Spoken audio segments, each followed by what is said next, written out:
Okay. Go? Yeah. Okay, when I started this, am I supposed to look at you? Yeah, well, tell me your name first. Okay, my name is Paulette Johnson. I hesitate because I feel like my name is now Paula Rupcic. But I didn't know that when I started this. And when I came to Croatia because I never knew my Croatian background, and I've been looking for 20 years. And all I knew was that my grandfather was named Joseph Rubik, and he was from Croatia. And that's all I knew a month ago.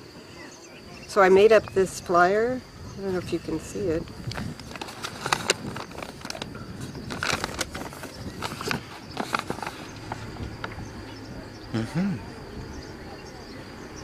I'll photograph it after, yeah. Okay. And basically, I started writing a blog about trying to find my grandfather and my Croatian relatives, and I said in it, I can't find them, they're going to have to find me. And that's kind of what happened when I came here. So basically, when I came here, I just Googled Rupcic, and I made a hotel reservation at any place that had Rupcic in the title. And so the first place was near Plitvice Lakes, but the second place was in Zaga. And by then, Robert Jaron had told me, you should be looking around Zaga. So I got an email from some strange woman saying I was looking on Ancestry and I saw that you're looking for Joseph Rubik and you should look in Zaga. And I wrote her back and I said, well, that's funny because I'm staying there with Ivan Rupcic. She goes, well, that's odd because that's my brother-in-law. So we get to Zagan and I get an email from a Croatian genealogist saying, I think I know where your grandfather's from. I think he might be from Zaga, and this is his birthday. So I had this one picture of him. So we came and we're staying with Ivan Rupcic, who happens to be Hare Krishna, which was, what am I doing here in this village? And he takes us up to Cal, the small village where they think this Joseph Rupcic is from. And we're looking around and we look at the village and we leave.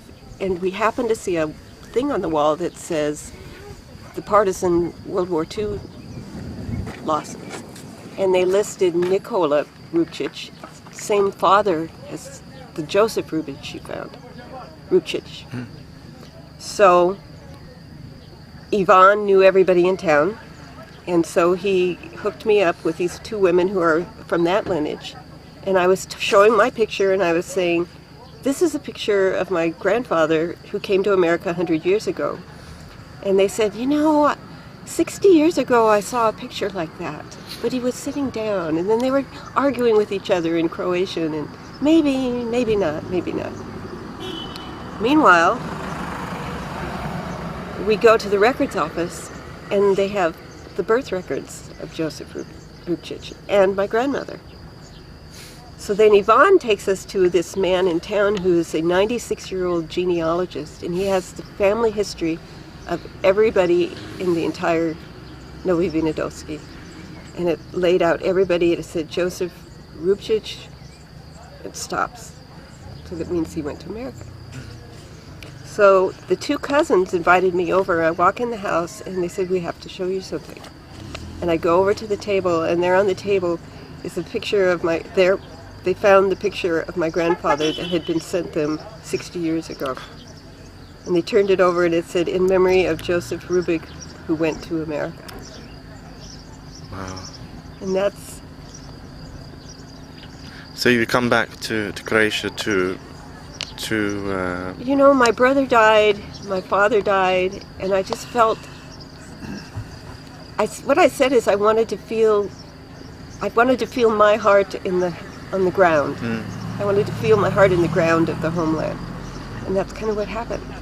Fantastic. It was so... every day something happened that was a miracle. And like we told Ivan we'd like to hear klapa music, and so he set up a private klapa music concert. And one of the players said, that town you're from, people are trying to preserve the culture. And it's just like this. It's a little town, wonderful people, everything. So we get an invitation to a barbecue up there, and it turns out that it's my cousin, and he lives next door to, and he shows us the house where my grandfather was born. And they're showing me the dances and the songs from 200-300 years ago, just by chance. Yeah. You know? Mm-hmm. So what does it mean for you to come to a village like this? It's like going home, you know, and I can't understand it. It's, you know, I'm trying to think, what is it that you connect to so much, that moves you so much, you know? I'm thinking at home, you have your grandma, and that's about it. And that's about as far as you go back. But when you come here, there's something so, it's like my family and my people have always existed. I just didn't know where they were. You know, I didn't know where they were, and they've been here waiting for me all this time. They found them, yeah. Well, they found you. I said, yeah. They found me. Yeah. You know, so when we just left Yvonne's house yesterday, and he was always doling out little pieces of the story for us. You know, he wouldn't piece by piece. He would. He said, "You must wait. You have to be patient. You must wait." And like a week into staying there, he says, "Oh, right across the street here, that's where your grandfather went to church." So we were leaving yesterday, and he says, "I have a gift for you. I have something for you." And he raises cows. Mm-hmm. So he gives me a machete, and he says, "Come with me." And I'm like, "What is he going to do?" And he takes a straw bale, and he cuts it in a piece off of it, and he gives me the string, and then he gives me a key to the house. So now I have a key to the house. Church? Yes.